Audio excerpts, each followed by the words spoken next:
From the Raw Live production studio, it's True NFL with Frankie J and T.O. And here's your host, Frankie J.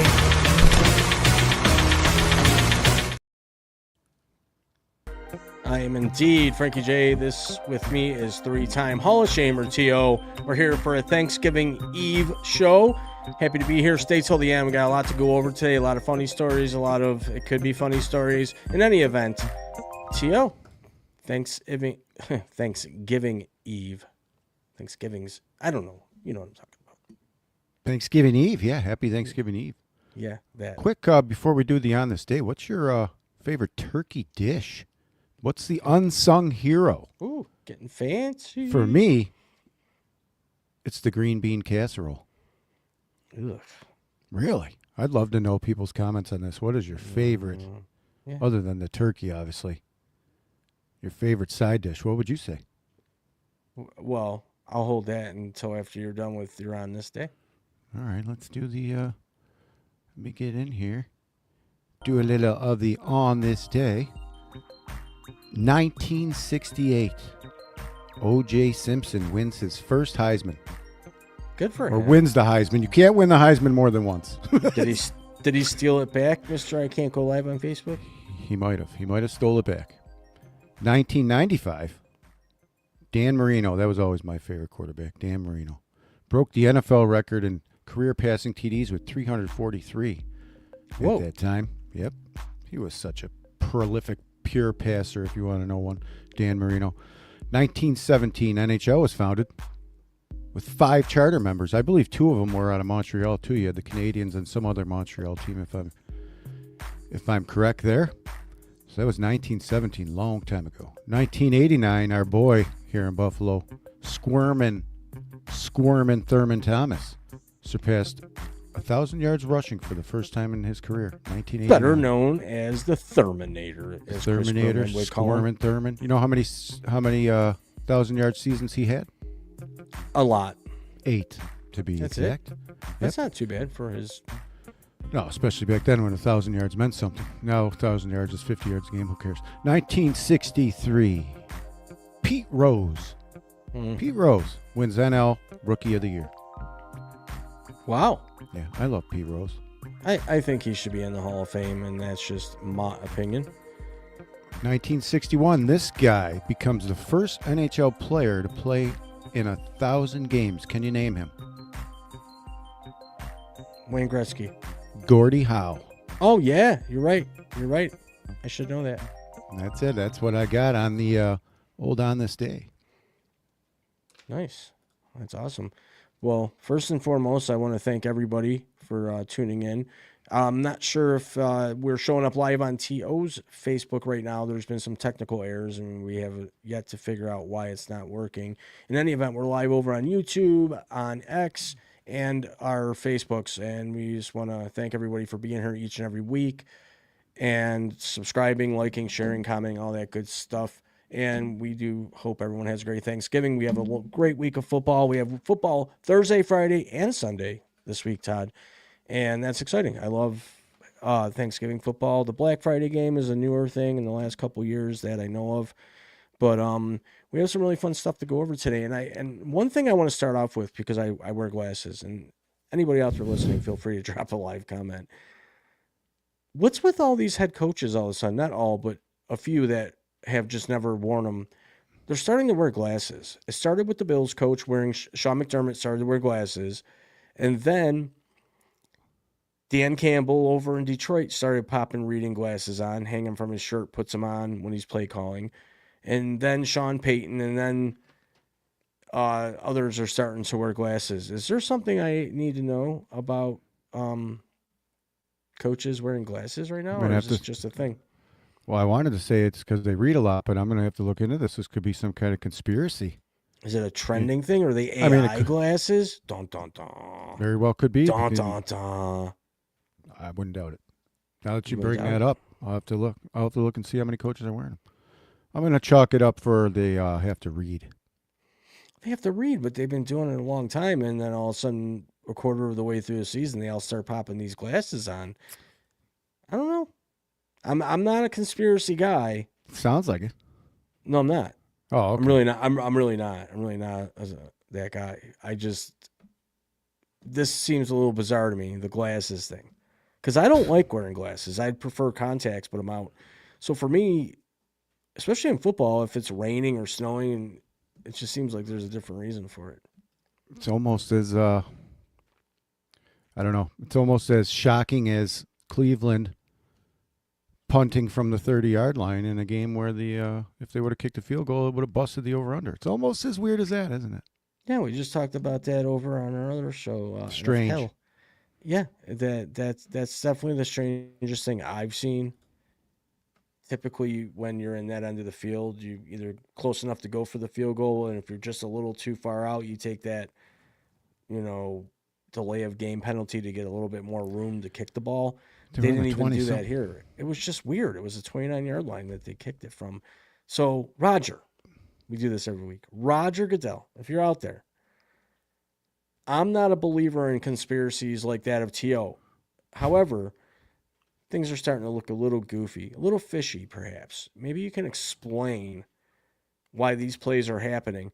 Justify the league, justify the play calling, and stop the next-gen stats telling you what to do, because there's no freaking stat on the planet, T.O., that would tell you to punt from that area of the field on that particular, during those particular. It was very strange. Very strange play there in the world of betting. And, hey.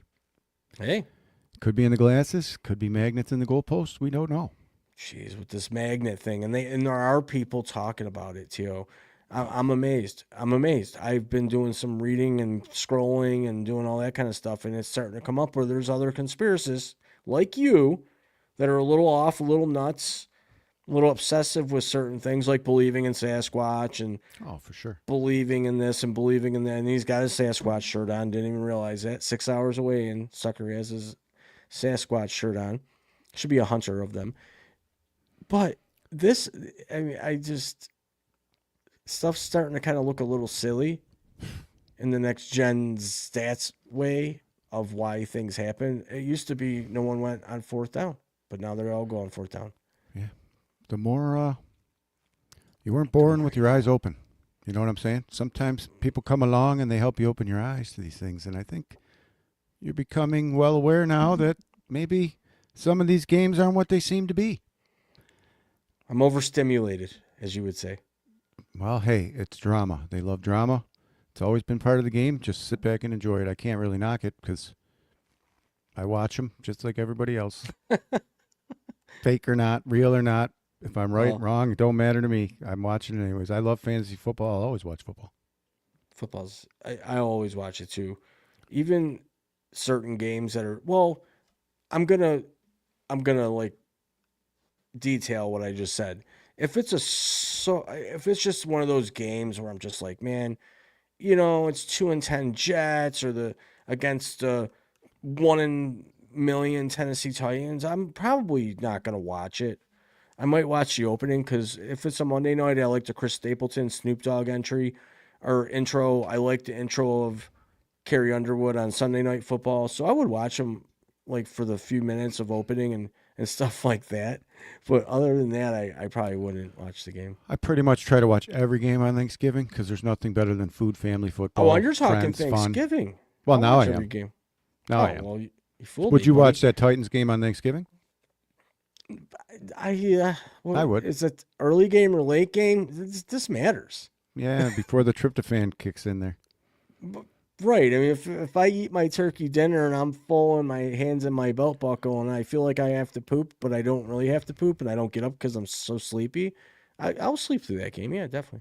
The NFL's trying to make you not sleep through this game with Joe Burrow coming back. How do you really feel about that? I don't know. I'm happy. I don't know what to think because they're playing Baltimore. I'd love to see him beat Baltimore. I would. We'll see what happens. I don't mind him coming back. If he's ready to come back, let him come back.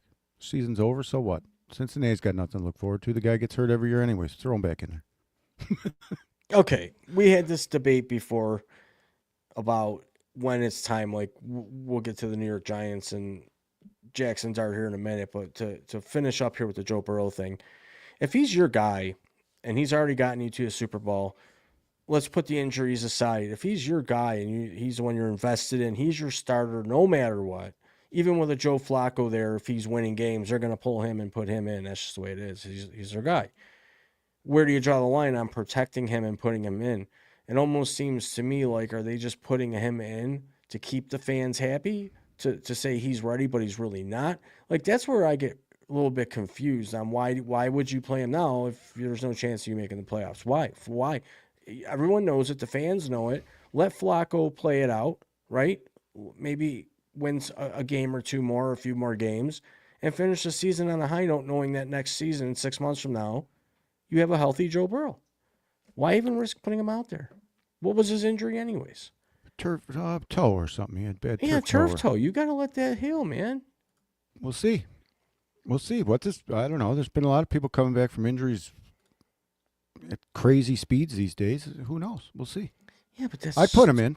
What do they got to lose? I mean, I got to be with you on this. If he wants to go in and he's injury prone and he doesn't mind getting needled every game and he can play through it, then, maybe that's the kind of football we need now. Maybe we need these guys to get back in, even if they got a broken toe or a hangnail. Well, why isn't Aaron Rodgers playing this week? Why? He's got a little broken bone in his wrist, and it's not even his throwing wrist. Back in the day, they'd be out there with full, like they would cast it up the best he could to play. I wouldn't complain about this. He's doing us a favor here.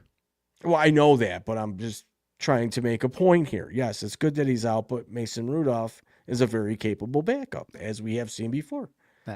We beat him in the playoffs last year. However, don't say there wasn't a second there where Rudolph was looking like, wow, he's actually not that bad. He was playing. But then we came back and whooped their ass. I'm just saying. Yeah. They have a better chance with Raj. Yeah, okay. Fair enough. So it'll be Rudolph this week, and we're playing... I'm just wondering, we don't have any receivers, so who's Ramsey going to piss off this week? We don't have anyone. He had to go. He's not going to cover Shakir because he's usually in the slot. Like, who's he going to piss off? We don't have anyone good. That's awesome. We have Cooks now. I guess... We have Brandon Cooks. You're excited about that pick. You probably picked him up in fantasy. No, I didn't. In fact, I don't even know what happened in my fantasy last week. I thought I had a avoided roster spot because of a bye week, but by some weird, strange miracle, I looked and all my roster spots were filled. I lost, but my roster, anyways. No, I think that was a kind of a weird move. Elijah Moore didn't seem to be shitting the sheets enough to warrant being cut out of here for a 25 million-year-old Brandon Cooks, who is really nothing. And then he takes his number on top of it, which is kind of just a weird thing. So, no, I don't agree. I think that was a weird move. Elijah Moore's been here a few weeks, or about a month at least, right? Mm-hmm. Well, no, he's been here since the beginning of the season. He knows the playbook. He knows the system. Like, why would you just want to do that? So there had to have been something behind the scenes, Theo, for them to even consider making the move, then making the move, and then ditching him. So there must have been some sort of disconnect in the building that we're not going to know about ever. Where was he this whole time? Who? Oh, he was with the Saints. Yeah, they released him. And the Saints suck. So maybe they released their best player because he was complaining that he didn't want to be there anymore, and they just said, fine, leave. I didn't even know he was playing this year. What a stupid move. I just think I don't like it. I'd rather get somebody on the defense than this guy. What's he do? Well, we did. We signed Shaq Lawson. Okay. The Bills brought Shaq Lawson back, he was always a fan fine. favorite. He knows the playbook. Yeah, sure. He knows the playbook, whatever. He knows the system. He's a plug and play. Right now. You have to. There's not much out there, and we need certain players if we want to make a push, right? So why not try anything that's worked? Like every time they brought back Jordan Phillips, I don't have a problem with Jordan Phillips. Why? He comes in, usually makes a play. Maybe two. Blocks something. He's that guy that people like when he comes back. Look at Gabe Davis. They bring Gabe Davis back, and they pretty much booed him out of town that he couldn't run routes and everything else, ends up in Jacksonville, hurts himself, and then he comes back to Buffalo, and they re-embrace him because it's Bills Mafia. Pretty much. And so you might see a little bit more Gabe Davis in this upcoming week.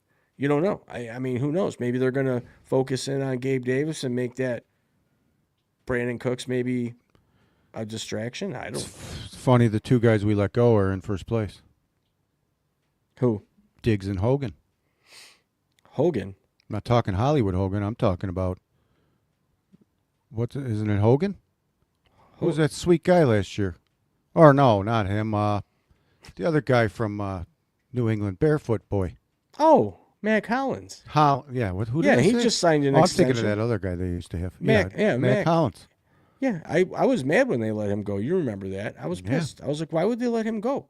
The guy's a great blocker, teammate, player, makes those clutch catches in times when you need a clutch freaking catch to be made, and then you ditch him off to New England. Like, well, how stupid are you? He's your guy right now. He'd be making plays. He'd be available. But no, they sent him to New England. Stephon Diggs, I don't want back. There's a lot of There's a lot of allegations flying around right now. Have you heard about any of these? No, he ain't coming back. I wouldn't want him back. Oh, No, his I know he's not allegations coming about back. his assault and all this other nonsense, allegedly, yeah. Yeah, I mean, what's your take on that? Well, what he's a kind clown. of He's information got, have like- you read in? He's Do you know the story behind it? that, but he's already got like 4 kids on the way from 4 different people. What else do we need to know? Stand up individual.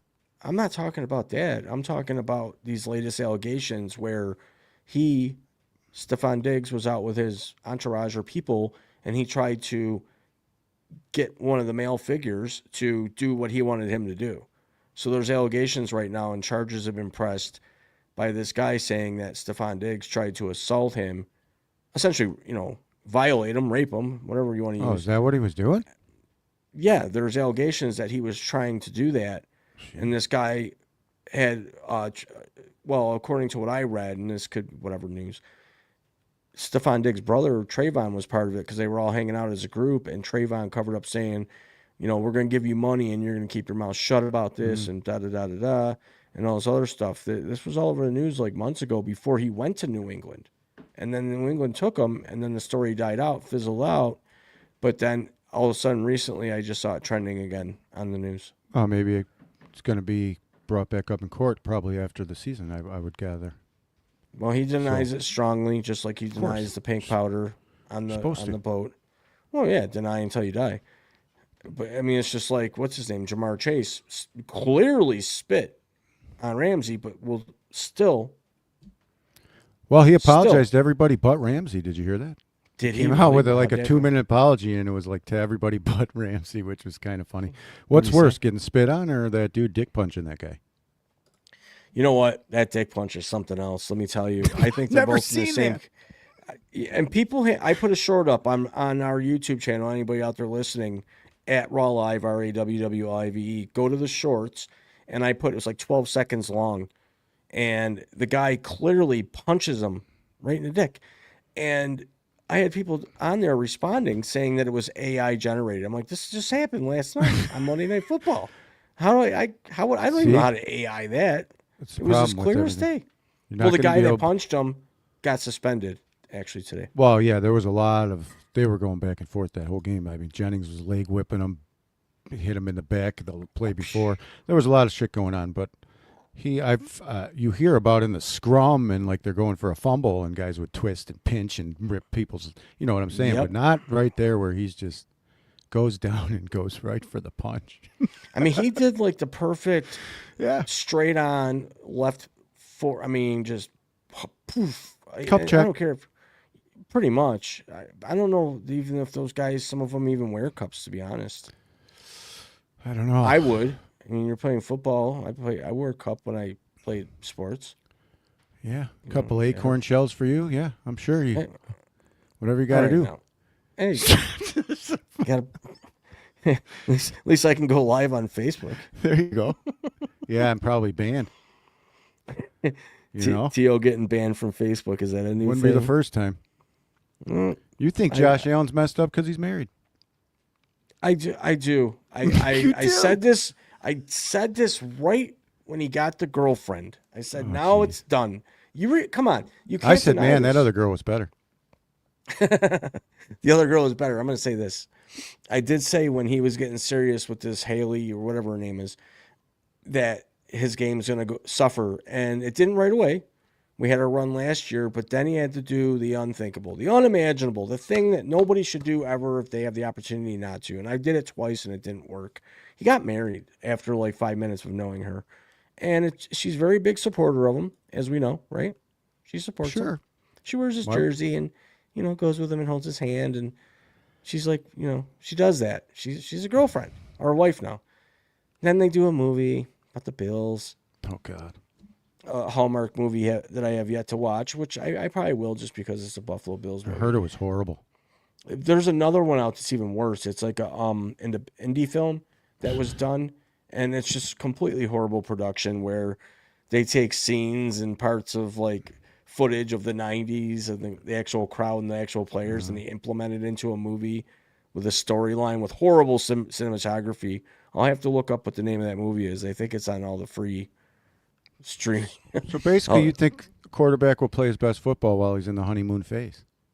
I say they don't play their best football while they're with a woman at all. I think they need to focus on their game and their contract and their short careers and then find a girlfriend. Or have a girlfriend, but keep it. I don't know. It seems like his game slipped ever since he got married. Well, it did. He got really bad, and he was wearing that frown all the time back then in the playoffs when he was going through that crap, and he did whatever with that alleged girl or whatever, and then they got divorced. Then he met this girl, and he started playing really good because he's in the honeymoon phase. Then they get married, and now he's back on the sideline not smiling as much again. What are you gonna do? It bothers me. He's life, distracted. Man. I know it's life, okay? But you have a job. You're the franchise quarterback of a team that has not won a Super Bowl, and they've been there, and the expectations are high, and you just cashed in on a huge deal. You're a stand. Everyone loves you. I love Josh Allen. Children's Hospital and all this stuff. Everybody loves you. You're MVP last year. You need to tell your wife, and I'll tell her. I'll tell you. I'll tell your wife for you. Back off. Wow. You know what I think? Back off. Let the guy do his job for 6 months and then snuggly wuggly and Netflix and chill and go out for sushi, whatever the hell you want to do. But during the season, back off. Let the guy be a football player. Get separate places. Let him stay somewhere. They'll have his mix. Probably wants I don't around. mean that in a way I don't want women around me, but come on. Give me a break. He probably wants around. I'm going to make a bold statement here and tell me if you think this could happen or not. Go ahead. Buffalo Bills finish 6th. Mm-hmm. Kansas City Chiefs finish 7th. Mm-hmm. Eventually down the road, Kansas City comes to Buffalo for the AFC Championship game. What do you think? How amazing would that be? What do you think? To close out the stadium, the NFL gives us a little nugget. Maybe a little nug? Maybe just a little taste of the big game, maybe. So you're saying if that happens, I may switch my pick from KC to Buffalo. I still think it's one of those two teams that are representing the AFC. So either the Bills or the Chiefs. That's where you're going. Yeah, I don't give a crap about New England. I don't give a crap about Indy. Okay. Baltimore, he's not going to stay healthy. This is it, man. And I think so. What you're saying is this, so we were clear, that this year coming up, the Bills somehow they host the AFC Championship game in Orchard Park, Buffalo, because they had already beaten the Chiefs, so we get the tie break, right? Because they finished 7th, yep.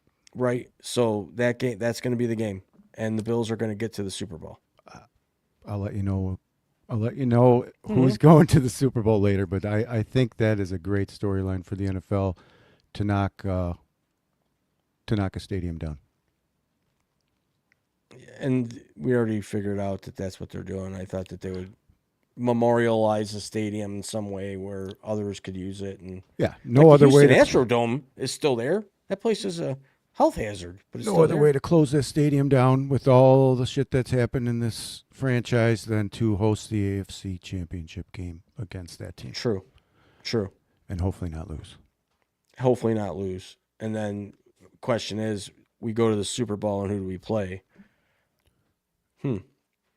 That's I don't know. We're not there yet. I can't pick that yet. I'm not ready for that. I mean, I'm just not. So this gambling thing that's going on, did we already talk about that? I mean, it's always been going on. It's always been going on. It's going to keep happening. And what is your take? And this is something that's maybe really small. to many people, and a lot of people probably don't notice this, but I do because I notice the small thing, the details. The the secondary player on the Detroit Lions, Blanche is his last name.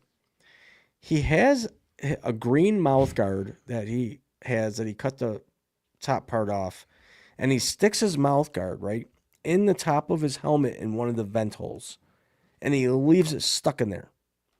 Does anybody out there listening, or anybody that's gonna watch this later, why does he do that? What is it all about? I've seen it. I think I might have an idea. Tio, I think, might be Googling it right now. What is it for? What's it about? Why does he do it? And why does it annoy me? Well, apparently, as he played growing up, he had trouble breathing with the mouth guard in, and he would always stick it up there, and so it wouldn't get dislodged when he made tackles. And he just continued doing that as the years went on for good luck. And I believe he wears the other one still in his mouth, but he always has that one up there for good luck. Do you think it's weird? No, because I was very superstitious when I played sports. I don't think that's weird at all. What was your superstitious thing? Well, if I played goalie, you'd have to hit the post a few times. I mean, there was a lot of things. If I played shortstop, I had to dig my area out just the way I wanted. There was a lot of little quirks I had to do. If I was batting, I had to swing with 4 bats a couple times and go down to the 1 so the 1 would be still light. I mean, I don't know. There was a lot of little things. So, no, I don't find any superstition or anything for good luck that a player does is weird at all. Hasek used to do weird things. I don't know. A lot of players do. Part of your OCD, and that's probably what makes you as good as you are in that game. You know what I mean? Kind of like Patty Mahomes always doing this thing as one of his I don't know what quirks. that is. I don't know what that is. Spirit fingers, man. Sure. He's doing the spirit fingers, and he does the the bobble back to the. Yep. If you nickname for him, maybe Sprinkles. Sprinkles. Yeah, Sprinkles. What about Tinkerbell? Sure. Tinks and Sprinks. Maybe that's Kelsey and him. Either way, somebody said they weren't going to win last week. It doesn't matter. It does matter. Listen. I hear this all day at work. A guy's like, oh, I don't think KC's going to make it. And I'm like, well, are you on this planet, sir? Listen. Sir, you're talking to customers now and arguing with them? I'm like, are you on it? Like, what world do we live in that Patrick Mahomes isn't playing in? So let me paint the picture. You're at work and a customer and you're randomly talking about football and this comes up and this is how you talk to them. Yeah, pretty much. I like to, it is.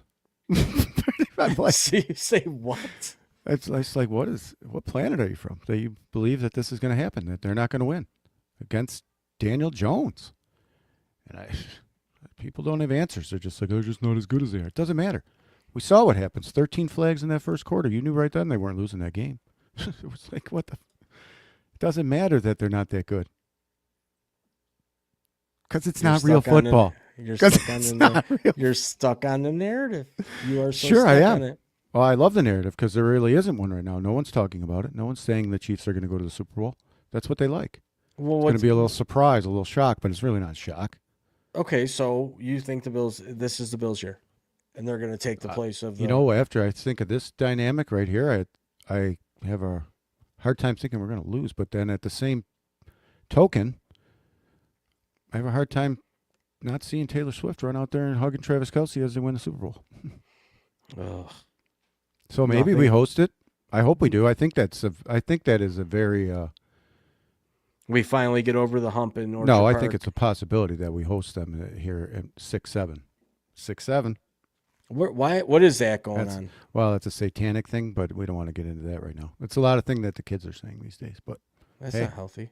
They should watch football or watch our show. Well, so sharing the links of True NFL. Someone's been watching, and we appreciate that. Yeah, we love when people comment and get involved with our conversations. It's awesome. So, first and foremost, let me catch up here. I think Josh Allen's shitting the sheets lately because he got married. Or his wife is too...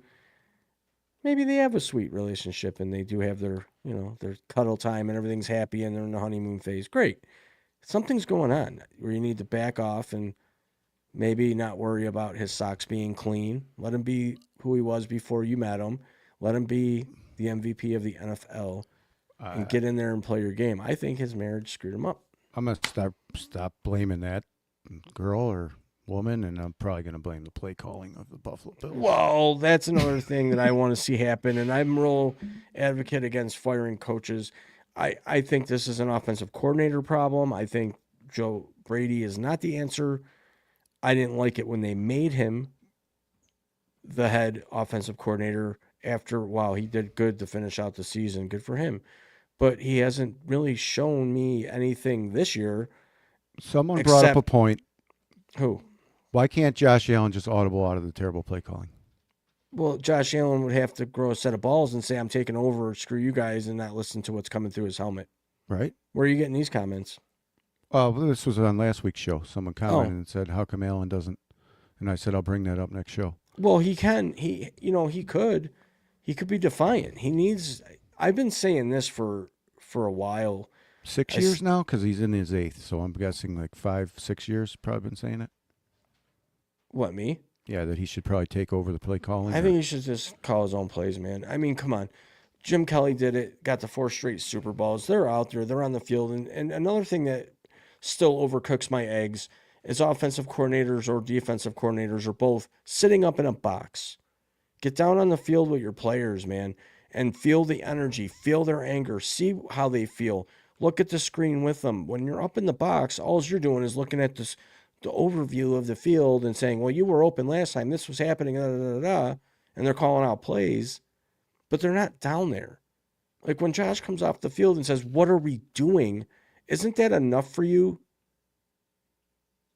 It's enough to tell me that he's trying to play the game and people are holding him back because of it's 75% of people said the Bills were going to win. Whenever that happens, weird things happen in games.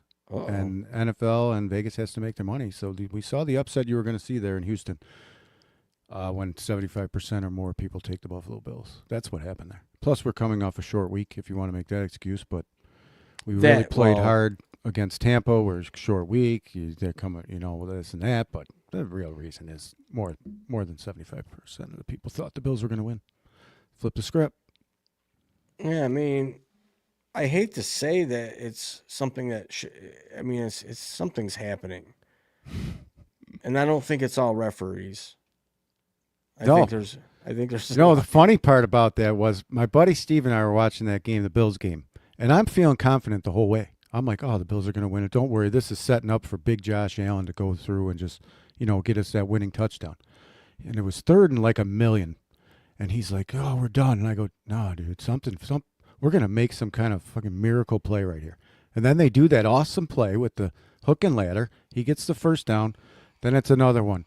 We're 3rd down or whatever. And he's like, we're not going to do it. And I go, no, yeah, we are. It's going to be pass interference, automatic first down. Incomplete pass. They throw the flag. There it is. He looks at me and he's like, I can't believe you're right. And then they say offensive pass interference. And I look at him. I'm like, this must be, the referee's got to be new. And he goes, actually, it's his first game. And I'm like, no, there it is. I go, he got the call wrong. It was supposed to be defensive pass interference, first down Bills. Bills running in. That's what it would have been in a real game. That's what I think happened there. Referee first game made the flub. Or he got the call in that said we got to do it. This game's got to be over. But that was an exciting game. He should have got it. The play calling's terrible. The guy has 8 sacks against us. We don't chip him. We don't stop him. We don't try to do nothing. We just pretend it's not happening. Weird. Definitely. Weird. Referee's first game. And he actually refereed that game pretty damn good, which is shocking. But how, even on your offensive pass interference, is your wide receiver not even open? Like, how bad are they?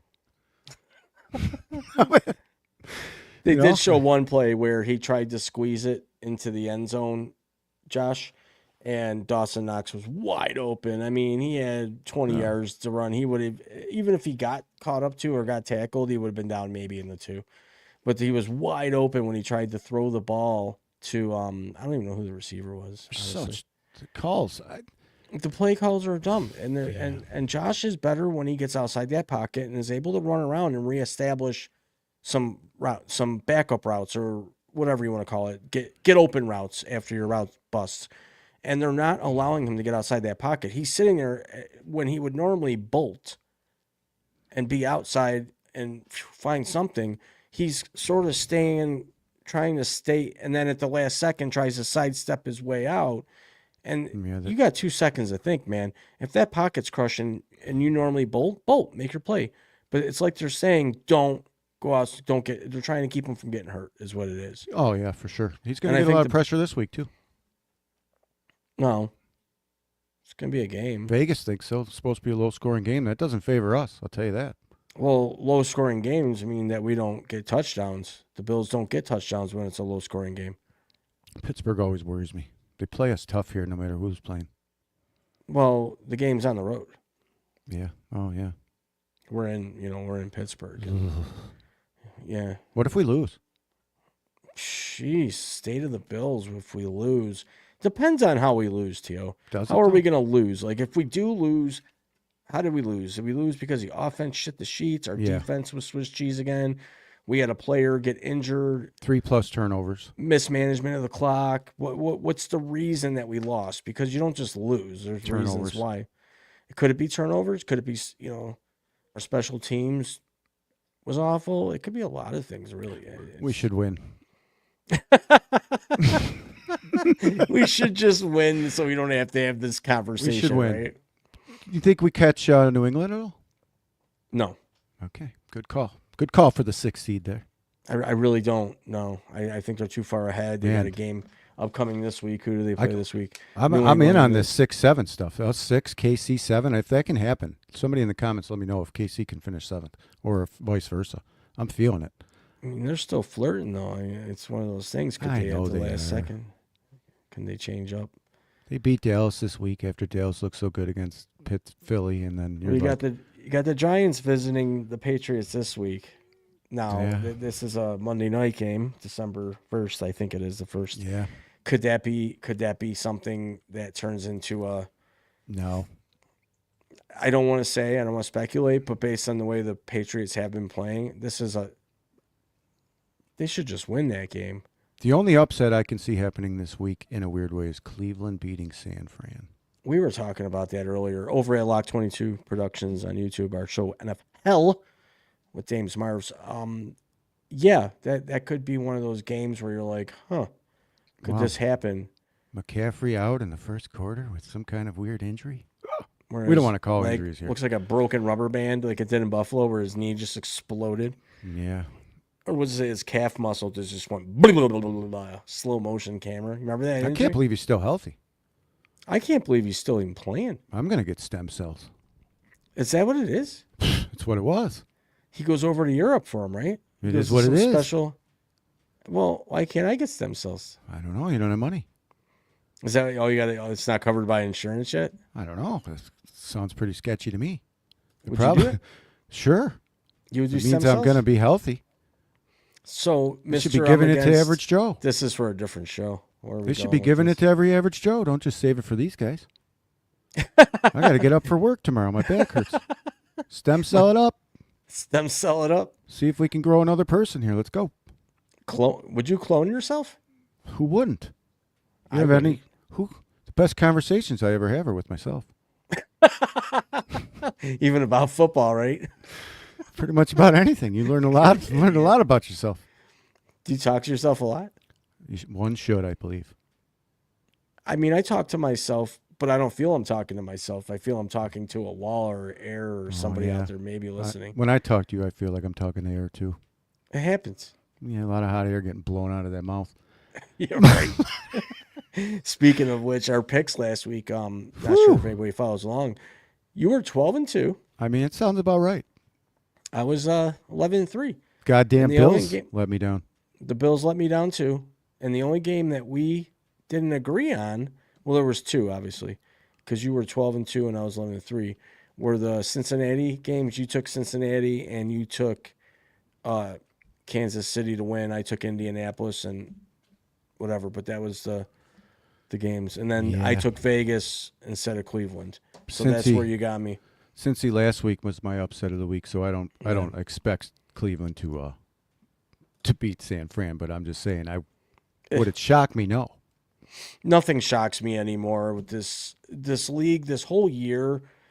Typically, and you know this from history of us doing this, we usually pick pretty good. We're usually pretty accurate on game day analysis, if you will, and putting together a sheet on who we think's going to win. I don't go too much into the points where you go more into the points and the spreads and all that. But this has been probably the worst year I've ever had picking, where it's like this team should just win. I shouldn't have to pick them. But JN on X says no way Cleveland beating San Fran because Brock Purdy is back. Brock Purdy being back is the reason why I might pick Cleveland to beat them. To be honest, guy Really? looked like total dog doo-doo. Who? I don't think he is because I think he's a very good quarterback, but last week he sure didn't look like it. One thing, he seems to be throwing the ball a little bit differently now, too. It's like a jump throw, like where he used to plant his feet and throw. Now he's doing these like weird jump throws. Is that because he's coming back from turf toe? Guess is as good as mine. They're never quite sure what they have with this guy. On all of his interceptions, if you look. Okay, I'm going to make an analysis. Do it. Purdy and Mac Jones are to Davis Mills and Stroud. So interchangeable. Yeah, they're both the same. No matter what quarterback's in that team, they can win on any day. Yeah. Okay. So with that being said, you wouldn't be surprised if Cleveland did beat. If Cleveland beat them, I think it's going to be a score of like 9-7, 9-8. It would be so low because I don't see. Well, Cleveland could put up. I don't know. Yeah, San Fran's going to probably win this game. Well, we both picked San Fran to win this game. And could that be the weird game of the week that Shedeur Sanders it could be go because back? Cleveland's defense could definitely shut down. Pearsall's looking not that good. Jennings is okay, but yeah. McCaffrey, if you shut him down, if he has less than 100 total yards, you're looking pretty good at Cleveland. I mean, you got a Myles Garrett who's a beast on the defensive line and defensive end. I mean, he's a beast. They don't have a horrible defense. They just have a horrible offense. They got a great defense. Well, Jim San Schwartz Fran's, if Shedeur can do anything and exploit this San Francisco secondary with, I don't know who, Fannin or Njoku. I don't see Judy doing much. But Fannin, he could have a good game. We'll see. I'm interested in this game. I guess we shall see. But we're getting close to the time where we have to wrap it up. I just want to real quick take 1 second to thank all of our loyal listeners, John, Haley, JN over there on Twitter. We do appreciate you being here. We want you to all have a safe and joyous Thanksgiving. I'm going to eat and feast on turkey, as is T.O. back in the 716. I'm obviously 716 to 518 away. But we want to thank you all for being here. And we're gonna probably feed some ducks one of these days when the summer Pretty comes. soon we might. Pretty soon we might feed some ducks. But we'll see y'all next week here. Enjoy your Thanksgiving, everybody. Enjoy Don't forget your Thanksgiving. green bean casserole, #1. Let us Green hear your bean. comments. Did you Unsung say hero of Thanksgiving turkey game. Live from the Raw Live production studio, it's True NFL with Frankie J and T.O. And here's your host, Frankie J.